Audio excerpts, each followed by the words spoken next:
सगळं चांगलंच ऐकायला येतं मला. अच्छा, जे मातपेट पूजन झालं त्याच्यामध्ये ते खूप मला आवडलं. त्याच्यामुळे मला आईचं महत्व कळालं. मी तेव्हा एवढी पण रडली, सांगू शकत नाही. असं तुम्ही पहिले बघितले होते काय कुठे? कधीच नाही. हे बघा ना, तुमचे किती शुद्ध भाव आहे.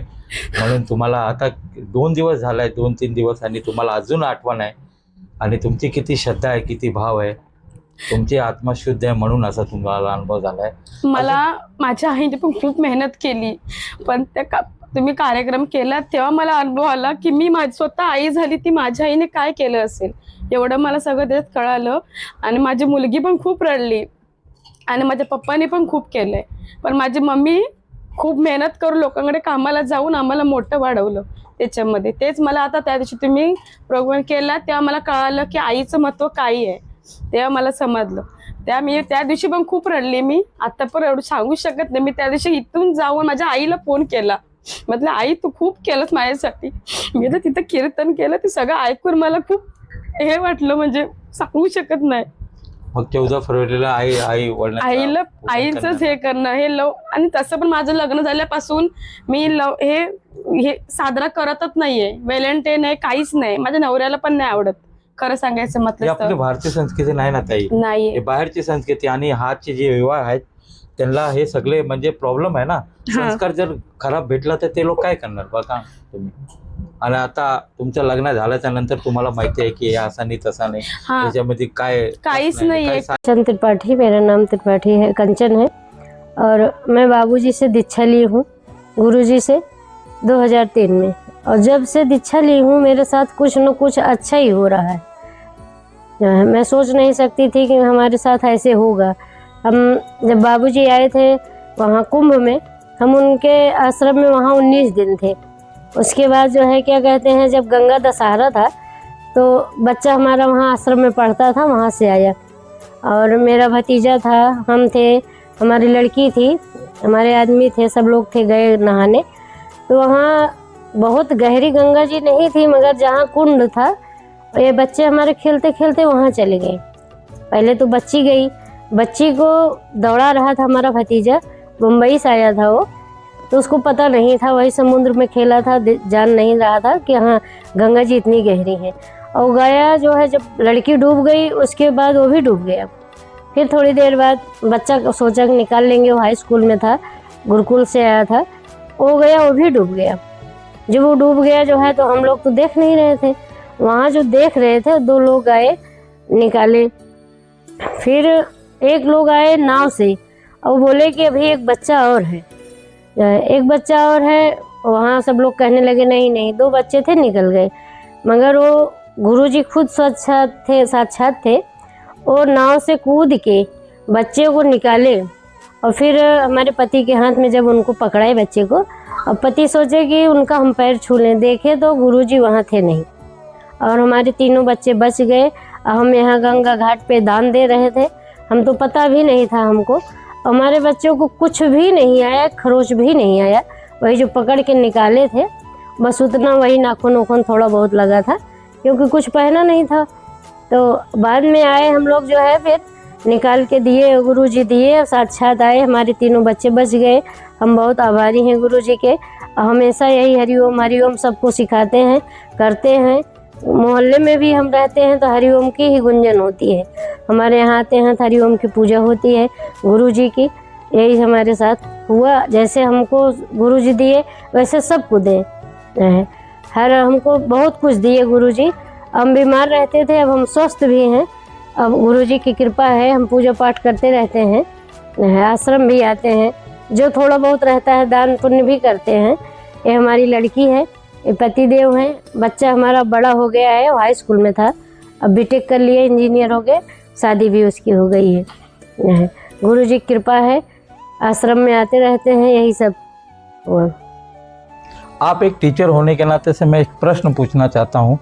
जो आज की सरकार है, आज के जो बड़े अधिकारी हैं, जो ऐसे धार्मिक स्थल है जैसे अहमदाबाद आश्रम को लेके, और भी बहुत सारे आश्रम हैं जहाँ पे सरकार अभी टारगेट बनाती है तोड़ने के लिए और उसको बंद करने का चक्कर में, ऐसा, उस विषय में आपका क्या कहना है? देखिए, सही चीज़ तो ये है, जैसे कि आश्रम का सही संदेश बाहर के लोगों तक नहीं जा पाता है।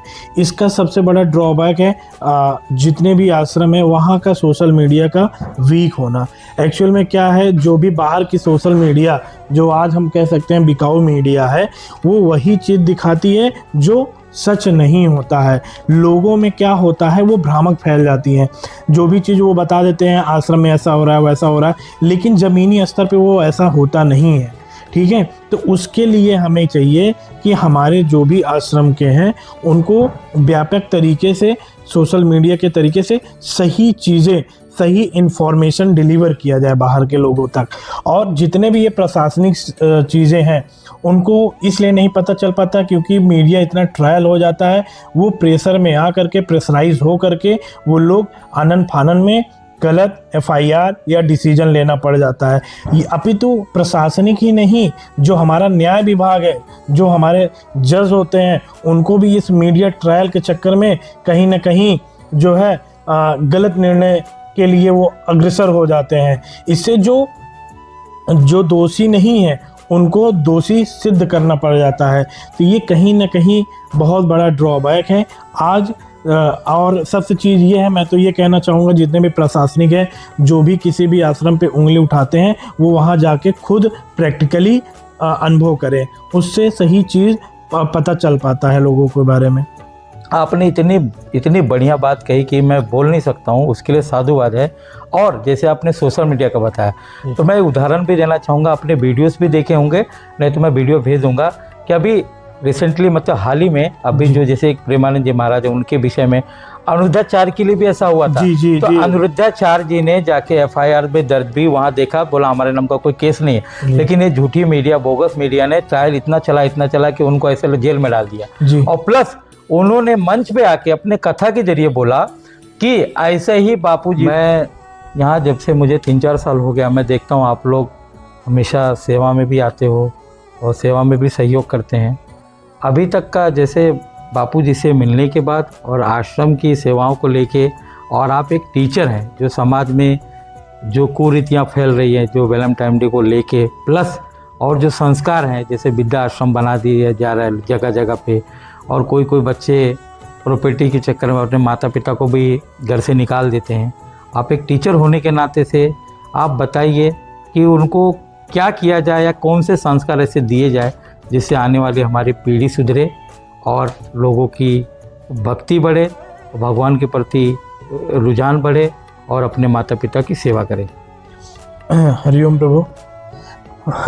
सबसे पहले हमको ये आप जो कह रहे हैं कि हमारी युवा पीढ़ी या जो आजकल के बच्चे जो संस्कारहीन होते चले जा रहे हैं, उसका सबसे बड़ा ये चीज़, उसका सबसे बड़ा ड्रॉबैक ये है कि हमारे माँ बाप भी और उसके बाद हमको एक अच्छा वातावरण नहीं मिल पा रहा है।